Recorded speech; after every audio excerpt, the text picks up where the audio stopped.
Tout le monde à la maison, bonjour tout le monde qui sont là dans la salle. On va être chanceux, on va avoir une audience de gens qui mangent. Je vous souhaite bon appétit, amusez-vous. Je prends le relais de mon ami Antoine qui a fait déjà une très très belle animation ce matin. Ça a été exceptionnel, déjà des beaux podcasts. Je vous invite à écouter la série de podcasts, il va en avoir énormément qui vont être produits aujourd'hui. Donc merci d'être avec nous. Aujourd'hui, je reçois un ami, je reçois quelqu'un. Je vais me présenter avant. Mon nom, c'est Philippe Paquette-Delarenne. Je suis vice-président des ventes et partenariats chez Novathèse et je suis aussi dans l'organisation de la journée e-commerce. Donc, je suis très content d'être avec vous aujourd'hui. Je disais tout à l'heure, je reçois un ami, Matt Lessard de Buster Fetchers. Salut Matt, comment ça va? Hello, ça va très bien, toi? Yes! Sérieusement, il faut que tu sois à féliciter pour ta job aujourd'hui. J'ai fait quelques conférences, j'ai tripé. Tout le monde de l'équipe, il regarde. Il y en a virtuel, il y en a en présence. Excellent. Merci, c'est très gentil. J'ai hâte à la version mondiale. Oui, la version mondiale. On va essayer de faire ça mondial, mais quand même encore à Québec. Je pense que c'est important pour nous de garder ça à Québec. C'est le fun. On a une belle équipe au terminal. C'est plus d'une cinquantaine de personnes qui est déployée pour la journée, pour travailler autour de tout ce qui est logistique, gestion des conférenciers, gestion des salles. Ça a l'air de rien, mais c'est du stock en tabarouette. Claire. Fait que non, c'est super trippant. Pas comme si tu avais juste ça à faire non plus. Non, c'est ça. C'est sûr que là, avec la soixantaine d'employés maintenant chez Novathèse, ça commence à être du sport, mais les prochaines années, on va encore grossir notre équipe logistique puis événementielle, puis ça va être génial. On est bien contents. Cette année, c'est la 5e édition. La 4e réelle, parce que la 3e a été annulée à cause de la pandémie.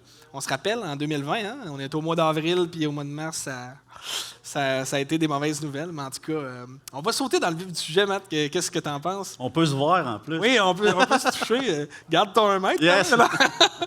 Non, je te taquine.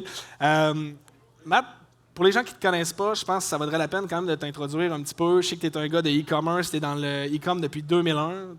Ça fait vraiment, vraiment longtemps que tu es là-dedans. Tu es aussi perçu comme étant un des gourous du shipping au Québec, là, on va se le dire. J'avais envie d'utiliser ce terme-là. J'ai envie de me toucher quand tu dis ça. C'est ça, exact. Aujourd'hui, on va parler principalement de comment optimiser sa logistique de transport, son expérience client. On va aller en profondeur sur certains sujets. Mais avant ça, c'est qui, Matt? Moi, je viens de Rivière-du-Loup. J'ai grandi, j'ai fait des business par survivance. Puis, c'est comme tu disais, en 2001, j'ai parti une plateforme de commerce électronique, l'ancêtre de Shopify, qui permettait à du monde de s'abonner en ligne puis de pouvoir vendre sur Internet. J'ai switché en 2013 à devenir avec ma propre boutique en ligne avec Suzy, mon épouse. Gros Ce qui est switch, tout ouais, c'est ça, c'est toute une affaire parce que c'est pas le même monde. Puis tu te rends compte qu'il y a des inquiétudes et c'est une autre façon de voir les choses. Puis j'encourage tout le monde qui cherche une agence à trouver quelqu'un qui ont leur propre boutique en ligne. Ouais. Je sais que vous autres, vous l'avez, là, mais c'est tout un avantage parce que c'est facile de donner des conseils, mais quand tu ne le vis pas pour toi, c'est une autre affaire. Fait que nous, j'ai switché à ça, puis j'ai abandonné le côté agence à ce moment-là. OK. En 2013, j'ai eu plein d'autres choses, là, mais puis en 2017, c'est là qu'on a vu le besoin pour Buster Fetchers. OK. En gros, notre boutique en ligne, on vend des produits pour animaux partout dans le monde, majoritairement aux États-Unis. Puis, on avait des clients en Australie, par exemple, qui commandaient un produit à 30 puis qui payaient l'expédition Express Post à 70 parce qu'ils voulaient l'avoir vite. Mais là, lui, le client, quand il se fait dire tu vas avoir ton colis le mardi, c'est des produits pour la santé, lui, le mercredi ou le jeudi, il est trop tard. Pour lui, dans sa tête, s'il l'a en retard, c'est de notre faute.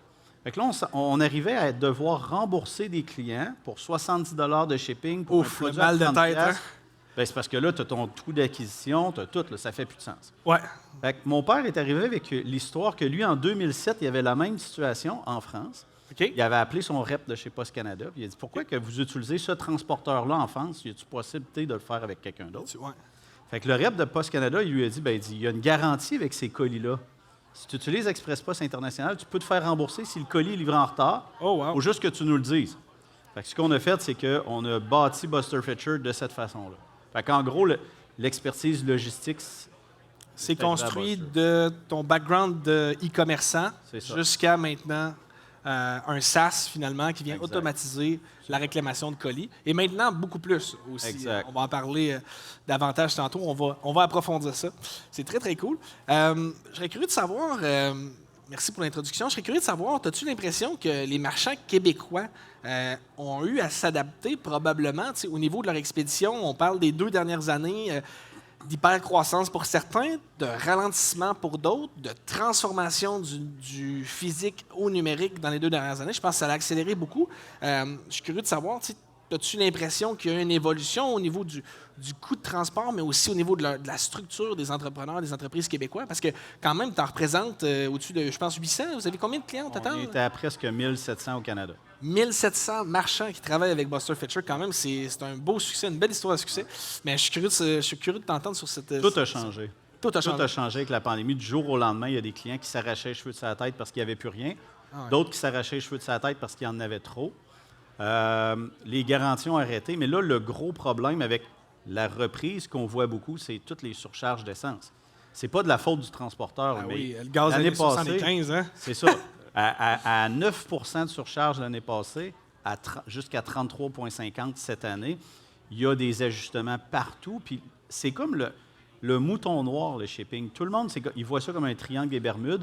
Ils se ramassent ils expédient un colis, mais ils ne savent rien. Fait que c'est là que ils n'ont pas le choix d'optimiser. Il y avait une des conférences qui disait ça un matin avec Phil Kiprianou. Il disait pas le choix de s'optimiser maintenant parce que sinon. Fait que c'est là. C'est trop d'argent sur la table, sinon. C'est ça, exactement. C'est l'enfer. Puis tu sais, Amazon, il a pris le marché avec l'expédition. Ah oui. Fait que quand ils sont arrivés. Les standards aussi. Tu sais, à l'époque, là, tu commandais puis tu t'attendais à l'avoir le jeudi, puis ton colis était livré le mardi. C'est ça qui a fait qu'Amazon a pris la place. Donc, c'est là le nerf de la guerre. Soit ça ou l'expédition, pas l'expédition, mais l'expérience. Mais ça, on pourra en reparler plus tard. Oui, assurément. OK. Non, c'est vraiment intéressant. Puis je revoyais que, justement, je pense que c'est ce matin ou hier, dans la communauté e-commerce, que tu repostais justement les nouvelles augmentations de carburant. Ça va être vraiment à suivre. Je pense qu'on va avoir vraiment beaucoup à s'ajuster. Moi, je le vois même dans certains de mes marchands. J'ai justement un marchand récemment ils ont un centre de distribution à Longueuil. Ils ont décidé, à Laval, pardon, ils ont décidé d'ouvrir carrément l'entrepôt maintenant pour les gens de Montréal pour favoriser le local pick-up, pour réduire un petit peu leur coût, parce qu'ils font beaucoup de volume sur Montréal. À un moment donné, c'est des produits qui sont quand même sensibles en termes de timing de livraison. Fait qu'ils ont dit, OK, garde, on va ouvrir l'entrepôt aux clients. Fait que maintenant, les clients, ils viennent, tu peux soit prendre rendez-vous avec un conseiller ou y aller directement. Fait qu'ils ont transformé leur warehouse en retail. Puis c'est une excellente idée parce qu'il y en a plein qui ont des business comme nous. On a une business pour nos pères de chez nous. Là. Les 2 entreprises sont de chez nous. Moi, il y a un client qui vient chez nous. Non, c'est pas possible. Mais comme ça permet probablement un 3PL ou quelque chose. Là. Ouais. Mais tu sais, c'est un gros avantage qu'ils fassent ça. Puis il y en a plein qui sont prêts à y aller. Ils vont passer proche, ils vont aller chercher leurs produits. C'est un gros avantage. Je n'avais pas pensé à ça. Oui, puis tu sais, ça te permet aussi d'avoir du feedback puis du pouls de ta clientèle en vrai. Souvent, là, en ligne, aller remplir le sondage par courriel après, c'est sûr que c'est pas nécessairement aussi nice que si la personne elle vient te voir en succursale, à l'entrepôt, puis tu es capable de savoir, OK, regarde, c'est ça que t'aimes pour ton produit, OK, c'est tel élément, bien, je vais le savoir quand on va continuer à développer d'autres produits. Ça te permet d'itérer puis de développer des meilleurs c'est un méchant avantage concurrentiel aussi. Imagine, tu as le choix entre 2 places. Il y a la possibilité que j'aille le chercher aujourd'hui ou je n'ai pas le choix d'attendre. C'est un gros avantage pour ses clients. Effectivement. Puis à date, ça a été un franc succès. Fait que non, j'encourage à ceux qui ont la possibilité d'ouvrir au public éventuellement. Des fois, peut-être dans des plages horaires plus restreintes, exemple en après-midi pour être sûr qu'il y ait des gens qui soient là, mais clairement que c'est trippant. Puis, à l'inverse aussi, nous, on a des marchands qui, pendant la pandémie, ont fait des projets d'agrandissement puis qui ont ouvert des boutiques. Je pense à Lambert, à Montréal, qui avait déjà une plus petite boutique physique. Ils ont ouvert leur flagship. Lambert, c'est un success story. Hein? C'est des sacs à main faits en cuir vegan et plein d'autres accessoires maintenant. Là, ils viennent d'ouvrir leur centre de distribution. Ils ont ouvert leur boutique flagship. C'est une entreprise qui a le vent dans les voiles, mais maintenant, les gens peuvent venir sur place, ramasser des colis, puis réduire au niveau du transport. Fait que c'est très intéressant. Là, on parle de ramassage en magasin, mais on va revenir à l'expédition. Je sais que tu parles souvent de 4 piliers de l'expédition, puis je pense que ça, c'est un petit peu au cœur de votre approche, puis de la manière que vous enseignez aux gens sur comment réduire leurs frais d'expédition. Fait que je serais curieux de t'entendre un petit peu par rapport à ça. Je sais qu'on peut parler peut-être du volet remboursement au départ. Mais en fait, je vais t'écouter pour ça parce que tu es meilleur que moi. Les 4 piliers sont super importants. La plupart des gens pensent que c'est compliqué d'optimiser ses coûts d'expédition. C'est pas le cas. La première approche, on doit aller voir qu'est-ce qu'il y a comme possibilité de remboursement parmi tes transporteurs parce qu'il y en a plein. Ne serait-ce que de checker des erreurs. Puis dans les remboursements, il y a plusieurs items qui sont possibles, dont les remboursements des colis qui sont livrés en retard. Post Canada, UPS, FedEx, Purolator, DHL ont des services qui sont garantis, qui, s'ils sont livrés plus tard, tu peux avoir un remboursement. Juste ça, un client qui ne le fait pas, là, puis qui commence à le faire, il peut se ramasser avec jusqu'à 25 de remboursement sur ses colis. 25 C'est énorme, là. C'est énorme. Là. Pensez Automatique. à combien vous dépensez par année en ce moment au niveau du transport. Puis irez-vous vous ramasser peut-être un 15, 20, 25 de ce montant-là. Après ça, on peut le mettre en marketing. Là. C'est ça. Puis, tu C'est sais, super trippant. c'est du profit pur. Ouais. Quand tu te fais rembourser des frais d'expédition comme ça, c'est du profit pur qui dormait sur la table puis que tu n'as rien eu à faire pour. Fait que nous, quand on connecte un client, on peut reculer jusqu'à 15 jours dans le passé ou jusqu'à 30 jours ouvrables. Wow. Puis automatiquement, dans les semaines qui suivent, le client a des crédits ou des remboursements. Fait que ça, c'est le premier remboursement ça, que c'est la hot. plupart ne savent pas. Là. Premier pilier. Exact. Puis ça, on peut le voir dans notre contrat, probablement, avec Oui. les compagnies de transport. Oui. Mais la plupart des gros l'offrent. Là. Ils l'offrent, n'acceptez jamais de l'enlever. Ouais, ça, c'est- Parce qu'il y en a qui vont s'essayer, des représentants. Puis, tu sais, Ouais. on pourrait expliquer c'est quoi la politique, mais en gros, c'est qu'on a comparé les clients qui l'avaient accepté d'enlever cette garantie-là ou Ouais. de la garder, puis il n'y avait pas de différence. Ouais. Mais c'est que ça te donne un outil quand même dans ta carte. Tu sais, tu as une business à gérer, tu as un service à donner, donc c'est important de le garder. La deuxième portion dans les remboursements, puis c'est celle-là qui fesse le plus, Ouais. parce que tout le monde, c'est comme quand tu poses la question, il y en a-tu ici qui sont allés voir du porno, il n'y a plus personne qui lève la main, Ah. comme s'il n'y a jamais personne, pourtant c'est la plus grosse industrie. Ouais. Bien, dans le shipping, c'est la même affaire. Tu vas dire, est-ce que toi, tu t'imprimes des étiquettes que tu payes puis que tu shippes aucun produit? Puis je suis certain que si on demandait ici, là, il y en a plein qui pensent qu'eux autres, ils expédient tout puis ils ne payent pas des produits pour rien. 62 des clients qu'on a, qu'on prend, Ouais. payent une étiquette et expédient aucun produit pour ça. Puis c'est simple. ils Avec le savent l'automatisation, ça arrive. C'est ça qu'on se rend compte. Tu sais, qu'il crée un label, là, finalement, le produit est hors stock, oublie de voider le label. Puis finalement, ben, le colis est jamais expédié. Je te suis. Tu sais. Fait que toi, tu dis que 62 des clients, quand vous commencez cette analyse-là, ont des étiquettes en suspens Ouais. qui ont été payées, mais qui n'ont même pas été expédiées. Exact. Puis j'ai des clients, puis les raisons, c'est assez simple. Là. Ça peut être des procédures internes. Nous, on avait cette problématique-là à un moment donné parce qu'on générait dans ShipStation toutes nos étiquettes, puis on l'imprimait avec PDF. Puis on s'est rendu compte que le PDF et ce que l'imprimante faisait, il en manquait dans l'impression. Fait que Ouais. je payais pour ces étiquettes-là, là, puis je devais refaire une autre chose. Ouais. Il y en a un autre client qui utilisait un autre logiciel, c'est pas ShipStation, puis il annulait ses étiquettes, mais ça annulait pas. Il s'est ramassé avec des presque 100 000 d'étiquettes payées pour lesquelles il n'a jamais shippé. Puis c'est du profit pur, là. Fait que 62 des entreprises qui expédient Ouais. ne le savent pas. Il y en a plusieurs qui viennent nous voir et disent hey, nous autres, notre système il est parfait.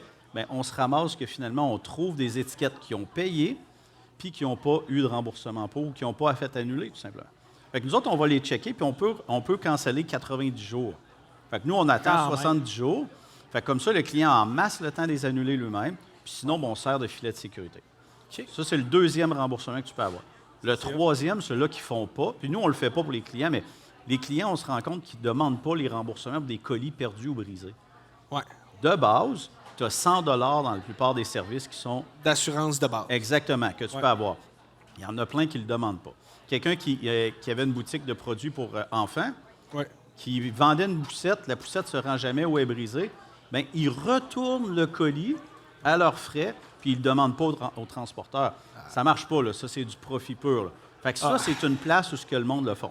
Petit truc, s'il y en a qui veulent le faire, Ouais. sachez que quand vous faites votre demande de réclamation au transporteur, mettons, mon client, il m'appelle, il dit « Mathieu, j'ai poursu ton colis. » Mettons. Notre réflexe comme marchand, ça va être d'envoyer une deuxième fois un produit. Ouais. Puis là, on fait notre réclamation auprès du transporteur. Lui, il y a un enquêteur qui va appeler notre client puis il va dire « Hey, Matt, ou Monsieur Intel, est-ce que vous avez reçu le colis de Matt? » « Oui, je l'ai reçu. » OK. Ah, OK, la réclamation vient de s'arrêter là. Oh là là. Fait automatiquement, il faut aviser notre client pour lui dire là, je vais vous en retourner un autre, mais quand l'enquêteur, moi, je vais faire une réclamation, quand l'enquêteur va appeler, n'oubliez pas juste de dire Le premier par j'ai pas arrivé. reçu le premier, ils m'en ont retourné un autre. Ouais. C'est un petit truc, ça. Ça, c'est très, très, très important. Puis, tu parles de sources de revenus supplémentaires aussi dans tes piliers. Bien, j'imagine, en fait, que ces trois types de réclamations-là, finalement, ça te permet après ça de le réinjecter directement en marketing. Tu as sûrement vu des histoires à succès de ça. tu sais. Dans les piliers, il y en a deux autres, en fait. Ah oui, OK. Oui, parce que ce que je t'ai donné, c'est juste la portion remboursement. OK, La j'aime deuxième, c'est analyser tes factures. Oui, ben c'est un peu ce que je tellement de pensais avec surcharge. les étiquettes, mais c'est... Non, c'est une autre affaire. Il y a tellement de surcharge que les clients vont payer que des fois, ils ne se rendent pas compte. FedEx, par exemple, vont charger 15,50 $ pour des corrections d'adresse, puis ils ont juste rajouté une virgule dans ton adresse. On s'entend que ça fait cher, la surcharge. Oui, c'est sûr. OK? Mettons, avec Post Canada, si vous envoyez vos colis, il faut donner un manifeste. Ouais. On a des clients, nous, ce qu'ils faisaient, c'est quoi un manifeste? C'est quoi le manifeste pour OK. peut-être les gens? Un manifeste, c'est simple, c'est que si tu as 100 colis que tu expédies, puis tu t'en vas au bureau de poste où ils viennent le chercher, la madame ou le monsieur du bureau de poste aurait 100 colis à scanner, ce qui est bien trop long. Ce qui ne fait pas de sens. OK? Ouais. Fait qu'ils ont créé un manifeste qui est un document qui contient toutes tes expéditions de la journée. Un log. Puis en un scan, automatiquement, ils savent que ça arrive. OK. Donc, mais si tu n'envoies pas ton manifeste, ils vont le prendre pareil, mais ils vont te charger 1,5 piastre puis c'est normal là, qu'ils fassent ça. Là. Oui, parce que c'est de la manutention. C'est de la manutention. C'est ça. Fait que, mais c'est que toi, comme marchand, tu viens de payer 1,5 piastre par colis de plus. Fait que dans l'analyse de tes factures, là, il y a cash, beaucoup d'argent que tu peux avoir. Ben oui, parce que mettons qu'un colis en moyenne au Canada, c'est quoi, 8-9 piastres à peu près pour des small parcels du AB? Ben, tu sais, 1,50 tu viens d'augmenter tes coûts de 20 quasiment. Là. Exact. Tu sais, 10-20 tabarnouche. Puis ton troisième pilier que tu allais dire. Là, il y a un paquet d'informations dans ce que tu peux avoir. Juste la grandeur de tes boîtes, sérieusement, ça va oui, faire une l'optimisation différence. à faire là. Nous, on a un partenariat avec Purolator, où on a le Buster Fisher Shipping Club, le club d'expédition. Ouais. Donc, on regroupe des marchands ensemble, puis on a des meilleurs tarifs chez Purolator. On a une super belle relation, on tripe ensemble. Puis, il y a quelqu'un là-bas qui m'expliquait que juste un jeu de 2 à 3 cm entre ta boîte et ton produit, ça peut mettre ton tarif d'expédition de 6 à 10 plus cher. Wow. Fait que si automatiquement tu veux diminuer tes frais d'expédition, assure-toi que ta boîte est le plus proche possible. Okay. C'est normal à cause de l'équivalence volumétrique. Ouais. Donc, le transporteur va dire ta boîte est telle grandeur, bien, c'est normal, il y a un certain poids qui est associé à ça. Puis je pense que, tu sais, chez Post Canada aussi, avec les comptoirs postales, mais aussi même juste les boîtes à mal, tu sais, les formats, juste de savoir c'est quoi un A-box versus un B-box, savoir à quelle grosseur tu rentres, bien, tu peux aller économiser beaucoup d'argent là, juste en optimisant ton emballage. Fait que c'est intéressant à savoir. OK, cool. Très, très cool. On switch à notre troisième question parce que je vois le temps, le temps filer. Je me perds dans tes mots. Les marchands nous posent souvent la question, tu sais, c'est quoi la meilleure manière de gérer leurs interactions avec les clients quand il y a un colis qui est perdu ou endommagé? Je serais curieux de savoir un peu c'est quoi tes meilleures pratiques. Là, on a parlé d'un colis qui n'est pas reçu. Déjà, on en a traité un petit peu, mais je serais curieux de savoir un petit peu comment tu manages ça. Toujours proactif. OK. Des fois, on a peur de dire à notre client « Hey, je remarque que tu n'as pas reçu ton colis. Ouais. » Là, on a peur d'ouvrir une boîte ou une bête, là, une boîte de Pandore. Mais en fait, si tu l'avertis, tu dis « Hey, je vérifie tes affaires. » Là, le client, automatiquement, la game du commerce électronique, c'est une game de confiance.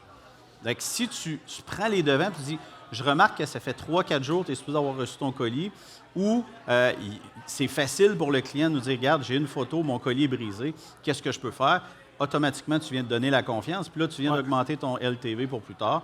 Fait que c'est, selon moi, la meilleure pratique à faire dans des cas comme ça. OK. Fait que la proactivité serait vraiment là, la clé. De suivre tes colis, de voir que tout est fait pour le client. Très, très cool.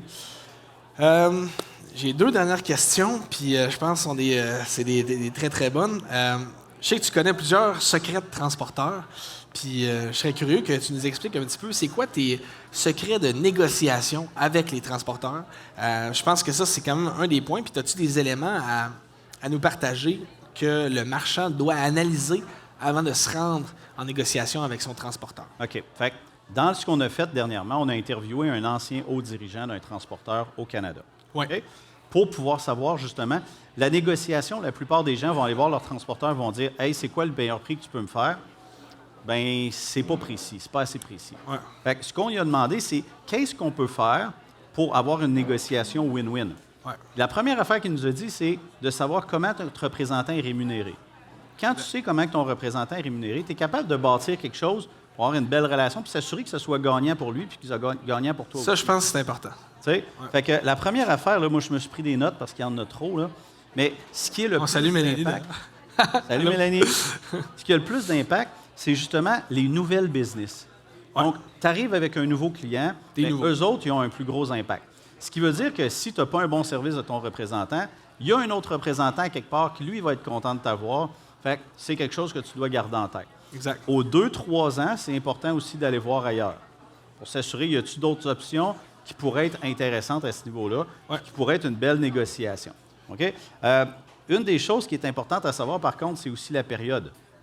C'est pas le temps, en temps de novembre, décembre, d'aller voir ton transporteur, dire, lui, il en a par-dessus la tête, hey, j'aimerais ça avoir une deuxième option. La plupart ne prennent même pas de nouveaux clients à cette période-là. Fait que exact. Ils sont encore moins ouverts à venir négocier tes tarifs. C'est ça, exactement. Puis, tu sais, il y a des fois, comme Post Canada, justement, à un moment donné, il avait été obligé, avec la pandémie, de caper le nombre. Là, j'ai plein de clients en panique qui disaient, hey, on fait quoi? Bien, tu sais, le transporteur, lui, sa job, là, c'est de protéger son réseau. Ben oui, protéger ses clients, protéger les clients de nos clients aussi. C'est ça, exactement. Fait que là, c'est de s'arranger d'avance. Fait que même si tu es un nouveau client, pense-y d'avance parce que en novembre, décembre, là, ça ne servira plus à rien. Fait que c'est, de ce que j'en comprends, c'est une bonne pratique d'avoir plusieurs transporteurs. Peut-être concentrer son volume, par exemple, chez Pascal, mais quand il arrive des situations comme ça, il faut que tu aies des fallbacks. Il faut que tu aies des solutions de rechange parce que sinon, c'est sûr que si tout le monde se garoche sur le même transporteur, parce que Post Canada, ça reste quand même, c'est le plus gros, là, c'est sûr que si tu te garoches juste sur Post Canada puis qu'il arrive une situation comme ça, tu peux être vraiment pris au dépourvu. Puis ça, on ne veut pas que ça arrive parce que après, quand tu expédies pour ton compte Amazon, par exemple, là, si tu n'es pas capable de shipper, là, ben, t'es pénalisé. Je t'annonce que tu es pénalisé, puis tu es pénalisé pour le reste de l'année, mon chum. Oui, ça fait très, très mal. Quand on est dans du late shipment sur Amazon, à cause, par exemple, qu'il y a un délai qui est causé par un tiers, que ce soit le transporteur, que ce soit l'entreposage, peu importe, tu es énormément pénalisé, puis c'est à ce moment-là que ça fait mal. Fait en ayant des fallbacks, en ayant d'autres transporteurs tiers, tu t'enlèves beaucoup de pression par rapport à ça, puis tu sais que du jour au lendemain, tu peux bouger ton volume de colis, puis même leur donner un break aussi, parce que des fois, on s'en rend compte, là, les camions arrivent, ils sont pleins déjà, puis là, tu essaies de remplir, puis là, il n'y a plus de place. Ça, quand tu dis d'avoir une option, des fois, c'est bon d'avoir une autre option que tu utilises, pas juste de dire « j'ai l'option ». Parce que là, ton autre transporteur, c'est pas gagnant pour lui. Puis on s'est rendu compte que les transporteurs, puis c'est ça que l'ancien haut dirigeant nous a dit, c'est que si tu as 50 000 colis dans le transporteur A, même si tu en transfères 10 000 à l'autre, tu vas probablement être encore dans la même braquette. Fait que ça ne changera rien à ton prix, puis tu vas être capable d'avoir dans la deuxième portion. Mais ça, c'est quelque chose qui se discute, puis je pense que chaque transporteur savent qu'il y a d'autres options. Tu sais, comme là, tantôt, je reçois un de nos super partenaires cette année, DHL. On va parler de livraison à l'international. Bien, DHL, c'est une référence. Là. Quand tu veux shipper à l'international, c'est beaucoup eux qu'on voit sur le marché. Tu sais, à un moment donné, il faut que tu saches qui est bon dans quoi. Chaque transporteur a son créneau. Poscan, juste shipper avec Poscan, tu le sais que ton colis, il rentre, ça arrive dans ta boîte à mal si tu n'es pas là. Il n'y en a pas d'autres transporteurs qui ont ça. Là. Ça, c'est un avantage concurrentiel énorme, puis les gens ne le réalisent pas. Mais souvent, c'est extrêmement profitable de juste regarder puis considérer Poscan. Puis même des fois, dans les territoires très éloignés, souvent, sont beaucoup moins chers qu'un FedEx de ce monde ou un UPS, peu importe. C'est pour ça qu'en comprenant bien l'écosystème et les forces de chacun de tes partenaires, après, tu peux arriver sur un logiciel comme ShipStation, que tu parlais tantôt, puis automatiser tes règles d'expédition en fonction des commandes. Je regarde mon associé Alexandre, qui est dans la salle de Tela, qui s'occupe encore aujourd'hui du warehouse, de toutes nos expéditions. Bien, nous, on ship avec Poscan, un petit peu avec Puro aussi, puis on sait, selon le type de colis, selon le code postal où ça s'en va, qu'est-ce qui est le plus rentable, qu'est-ce qui est le plus efficace, qu'est-ce qui est le plus rapide aussi pour le client. Tu sais, nous, par exemple, dans cette entreprise-là, on vend des accessoires pour animaux. Mais quand tu as besoin d'une laisse pour ton chien, là, généralement, c'est parce que tu vas aller le promener, tu as hâte de l'avoir. Mais s'il arrive dans une semaine, c'est un peu tannant. C'est ça. Mais là, grâce à Alexandre et la magie de ShipStation, c'est livré en 24 heures. Mais tu veux, DHL, nous, on a commencé à l'utiliser. Tantôt, il y a un shipping gratuit. On l'offre de base à l'international. Nous, on ne ship plus au Canada pour personnellement. À l'international, c'est Track Packet de Post Canada. Exact. Par contre, ça, c'est shipping gratuit à partir de 80 $. On vient de mettre un nouveau 80 quand même, tu as un threshold qui est bas. À 130 $. Mais là, c'est tout du DHL. Parce que là, nous, c'est encore plus important qu'une laisse, c'est des produits de santé. Fait que là, il faut que ça se rende vite, overnight. Puis sérieusement, on a eu un excellent service par DHL. On avait certaines problématiques. Nous, c'est régi par différents organismes. Fait que ce qu'ils ont fait, c'est qu'ils ont accepté de faire des tests gratuits pour nous, puis de s'assurer de suivre pour trouver la recette idéale pour que ça passe. Puis que ça... Parce que tu as bien beau avoir n'importe quel transporteur, si ton produit est pris aux douanes, c'est pas plus d'avance. Ouais. Mais nous, on a utilisé justement la force de ces deux-là pour pouvoir Ouais. arriver avec une meilleure offre. Tu as des produits aussi, puis là, c'est pas dans question, mais je me lance là-dessus, puis je sais que tu vas probablement pouvoir me répondre. Tu as des produits aussi qui peuvent geler. Ouais. Je le sais, tu as certains liquides dans les médicaments que vous vendez ou peu importe. As-tu trouvé des solutions par rapport à ça sur comment... tu sais, moi, je pense à tous nos clients dans le domaine de la coiffure, par exemple, qui shippent, mettons, un shampoing par la poste ou même... on a une compagnie de gin sans alcool, nous, chez nous, qui s'appelle Statera. Ben, on ship des gins sans alcool par la poste. Ben, un gin sans alcool, on peut se résumer ça par de l'eau, là. Ouais, ben, Fait que, toi, tu fais comment du côté de tes livraisons? Qu'est-ce qui est prévu? Nous, dans la plupart des produits, il y a un peu d'alcool dedans. OK. C'est genre réglementaire. Ce qui aide, c'est pas dans tout. Fait qu'on s'est rendu compte qu'il y a dans l'emballage, nous, il y a une boîte, il y a plusieurs épaisseurs d'emballage, bubble, puis tout. Tu as moins C'est de rare, produits donc, qui sont gelés. Ça va arriver, mais c'est rare. OK. Parce que ce qu'on a remarqué, nous, chez nos clients, souvent, c'est qu'ils vont demander, par exemple, la signature ou laisser directement au comptoir postal pour limiter justement que les produits gèlent. Parce qu'un shampoing qui gèle, souvent, ça se sépare en deux puis le produit il est scrap. T'sais. Ou en tout cas, il va falloir que tu le shakes. Tu peux garder ça dans ta boîte puis te frotter comme ça. Ça peut marcher, mais d'habitude, c'est pas le Je vois que tu utilises un gel qui a été séparé, d'ailleurs. Très efficace. Je t'écoeure. Je suis ta nouvelle chaîne YouTube. Je pense qu'il faut en parler pour tous les gens qui sont dans la salle. On commence à avoir une belle audience. Merci d'être là. Tu as lancé une nouvelle chaîne YouTube. Je pense que ça vaut la peine d'en parler. Tu fais du contenu de super belle qualité. Puis merci d'ailleurs de le faire parce que je pense que c'est important d'éduquer les gens aux bonnes pratiques en lien avec le e-commerce. Tu es sur une série en ce moment de unboxing experience, donc d'expérience client. J'aurais cru que tu nous parles un peu dans les derniers mois. Qu'est-ce que tu as vu comme expérience client qui te dit tabarouette, wow, on peut peut-être commencer avec Petit Hurricane. Je pense que ta fille attend un bébé aussi. Yes, là, je vais être grand-papa en juillet en passant. Quand tu m'as dit ça, je capotais. Toi, tu vas être père, moi, je vais être grand-père. Ah oui, ma blonde qui est là aussi, avec notre petite Charlotte dans 5 semaines. Ça s'en vient. Allô, Laurie? Oui, la chaîne, 1 semaine sur 2, ce qu'on fait, c'est qu'on donne des conseils sur l'expédition. Oui. Le deuxième, c'est l'expérience de unboxing. La chaîne, c'est Buster Fetcher. Buster Fetcher, trucs et secrets Ouais, d'expédition. tu tapes Buster Fetcher sur YouTube, ça devrait être pas pire. Puis ce qu'on fait, c'est que dans l'expérience de unboxing, on s'est rendu compte que l'expérience client, tu sais, on parle toujours d'essayer de se battre contre Amazon, là, mais Amazon n'aura pas d'expérience de déballage. Là. Okay? Fait que En tout cas, c'est assez standard. J'ai reçu un produit gros comme ça, là, pour ceux qui ne voient pas, là, dans une boîte grosse comme ça la semaine passée, avec plein de bubble wrap autour. Là. Ouais. Fait que, tu sais, en termes d'expérience de déballage, c'est pas ça. Fait que nous, ce qu'on a En décidé termes de faire... planète non plus. Hein? En termes pour la planète, c'est Non, puis le transporteur ne doit pas triper non plus d'avoir des boîtes grosses de même pour rien. pour de quoi des... Fait que, ce qu'on a fait, c'est qu'on a décidé d'acheter chez des marchands canadiens Oui. de façon anonyme.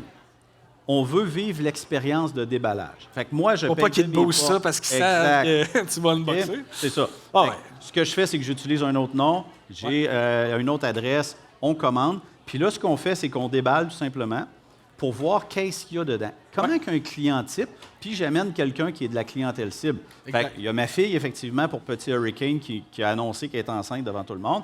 Mais il y a Clayton aussi, puis il y en a d'autres des vidéos. Clayton, qui est gestionnaire de compte chez nous, et d'autres qui vont le faire aussi. Puis c'est vraiment hot parce que tu vois, tu te sens spécial quand tu rouvres ça. Ouais. Tu sais, puis la clientèle cible, même le marchand, il y en a qui ont trippé parce que ça leur permet de voir qu'est-ce que ta clientèle cible en pense de ton expérience. Exact. Puis, sérieusement, c'est hot. Si tu veux te démarquer de ta compétition, ça fait une grosse différence. Ils ont toutes sortes d'items. Une des choses que je vois qui est le plus hot, c'est de l'utiliser en termes de marketing. OK. On voit que ça coûte cher. Ça peut coûter cher par colis, là.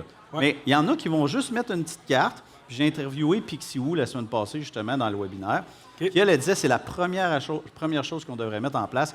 Une petite carte qui invite à prendre une photo de toi ou une vidéo que tu mets sur TikTok ou n'importe quoi. User-generated content. Exactement. Absolument. Puis là, tu le montres. Fait que là, qu'est-ce que ça fait? Un, c'est que tout le monde le fait.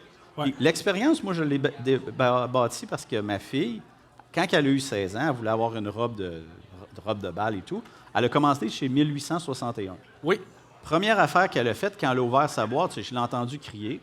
Elle m'a appelé. Puis là, elle tripait sa vie parce qu'elle trouvait ça tellement beau. Ouais. Elle a fait une photo, elle l'a envoyée à tous ses amis. Puis ses amis ont acheté aussi chez 1861. Fait que l'expérience de unboxing, en gros, c'est ça. C'est de créer ce partage-là créé par les clients. Ouais.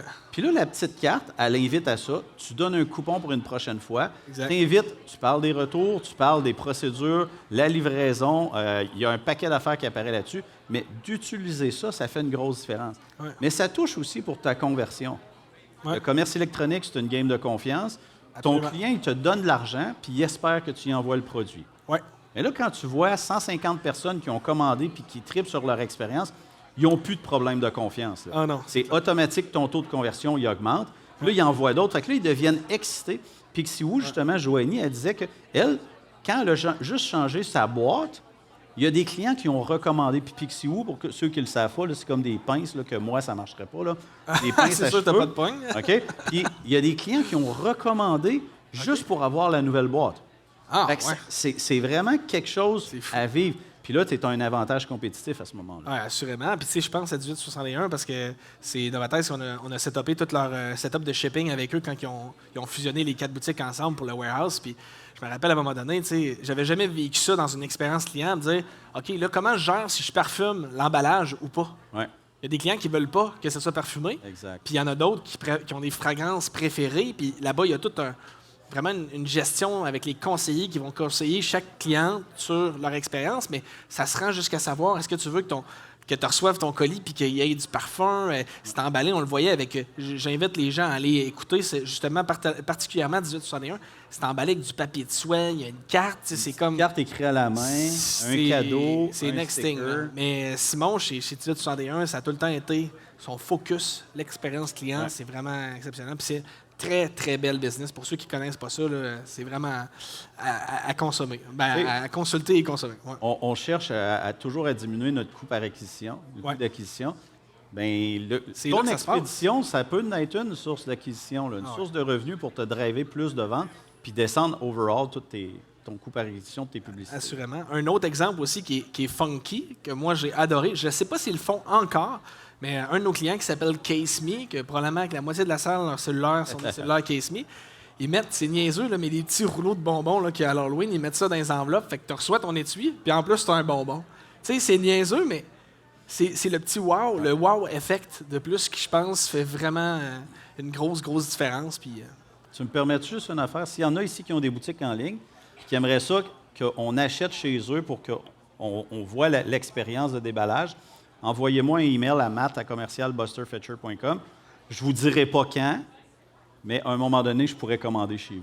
Fait que ouais. vous allez vous ramasser avec une vidéo sur YouTube à un moment. Ouais. Ben, c'est une belle pub, puis en même temps, mais ça te permet d'avoir des commentaires critiques de quelqu'un qui est neutre aussi, Ouais. qui va te donner des manières aussi d'improver ton expérience client, parce que, tu sais, dans 1700 marchands, là, t'en as vu, là. Ouais. Hein, on va se le dire. Là. Fait que, à un moment donné, mais ça vaut la peine de se faire critiquer un peu, puis c'est très respectueux aussi la manière que vous le faites.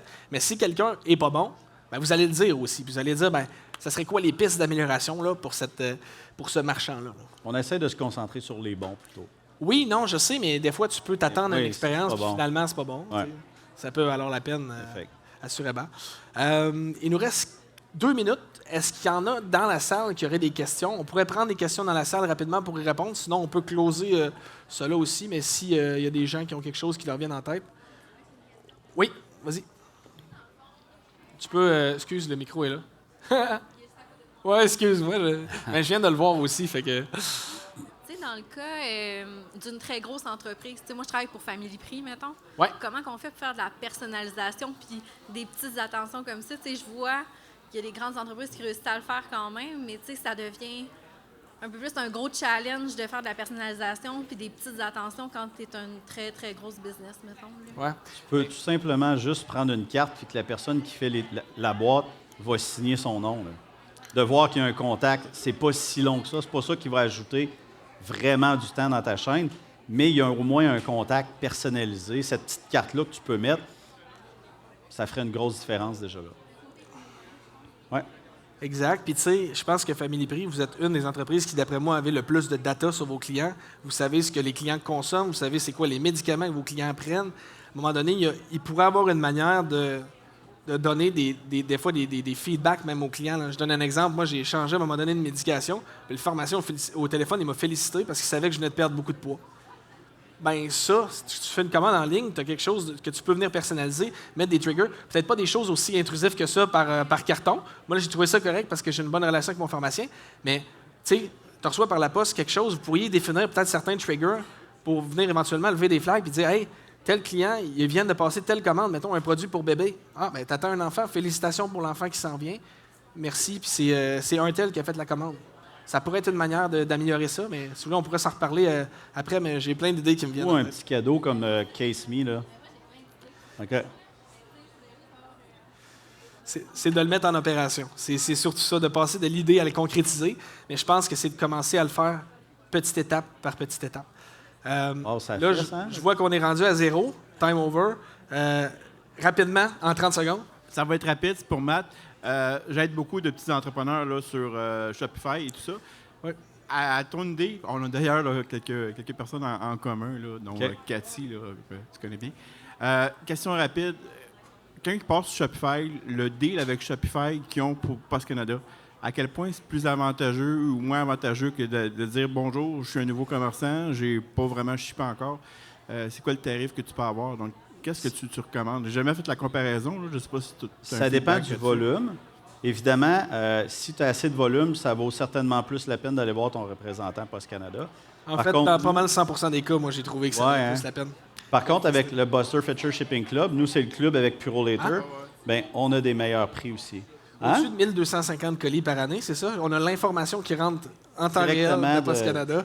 Fait que si tu as des questions pour Post Canada, Mélanie Belland qui est là est pas mal. Mélanie, j'ai pas compris. C'est 1250 colis et plus par année. Ouais. À ce moment-là, le deal Shopify tombe, ça vaut pas la peine. Fait que pour un petit marchand qui veut pas se casser la tête, qui de toute façon est peut-être moins pertinent au commercial chez PostCan, peut commencer avec l'entente de Shopify, mais rapidement, dès qu'il commence à avoir une croissance, ça vaut la peine d'avoir une relation avec un représentant parce que, tu sais, des fois, on l'oublie, mais les représentants sont là pour plus que juste donner des tarifs, là, pour te guider, te coacher dans ton expédition, même te prévenir aussi des fois sur certaines choses qui peuvent s'en venir. Fait que d'entretenir la relation va créer beaucoup de valeur aussi. Moi, je le crois beaucoup.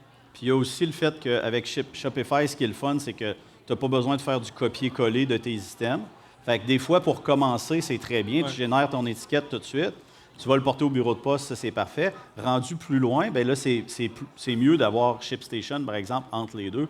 Fait que des fois, tu sais, quelqu'un qui commence veut ça plus simple, ça vaut la peine. Après ça, tu peux arriver avec ShipStation, puis là, connecter Puro, Post Canada, FedEx, UPS. Bon call. Merci pour la question. C'était très pertinent. Matt, je te remercie infiniment. Merci, ça a été très, très agréable. Je pense qu'il y en a qui ont dû apprendre quelques petits éléments. Merci à tout le monde qui a été dans la salle. Ça a été vraiment génial. Puis on se dit à la prochaine, Matt. Yes. Yes.